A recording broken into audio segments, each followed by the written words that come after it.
Let's get into the first line of defense, insurance, exempt assets, and property agreements. So now we're getting into some of the strategies that we can help our clients with.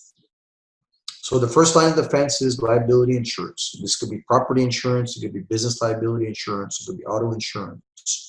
The strengths of insurance, again, that's your first line of defense. It provides cash for settlements. They generally have a duty to defend, in case of a lawsuit. However, not all insurance policies are, they don't cover everything.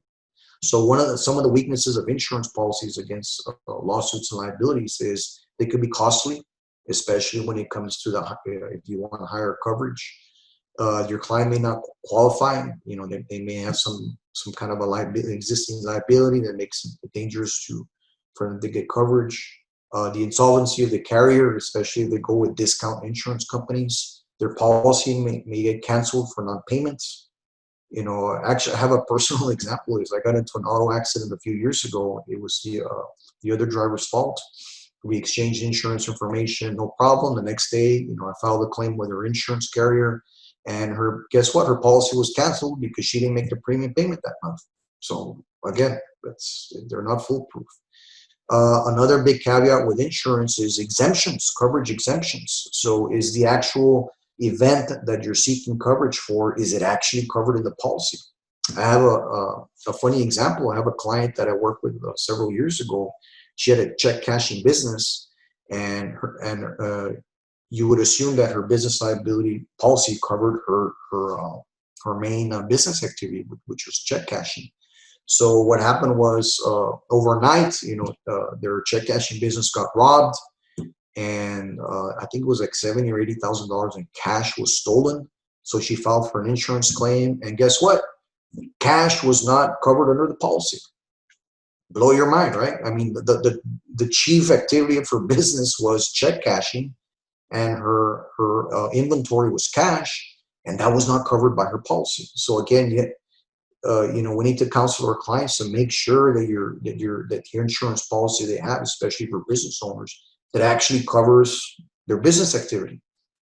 So again, if they just want to get the cheapest policy, well, when it's time to make a claim, they may not have coverage, like my client learned the hard way. Exempt property. So here's a list of exempt property under Texas law. Of course, we all know about the homestead exemption. And then we have a federal law that protects retirement plans, 401ks, pensions, IRAs. Life insurance is exempt. There's personal property exemptions. But we cannot rely on exemptions alone for asset protection planning because, number one, they may not protect much. And most assets and investments are not exempt. For example, if your client has, a money market account in the bank, with $100,000, that's not part of exempt assets. If they have rental properties, real estate outside of their homestead, again, those are not exempt assets. So the exempt property is just the bare minimum, but there's a lot more that we need to do for our clients rather than just rely on the exempt property statutes. Property agreements, like I mentioned earlier, this is basically a situation where one spouse has a significant liability, such as a physician, an attorney, a CPA, versus an innocent spouse.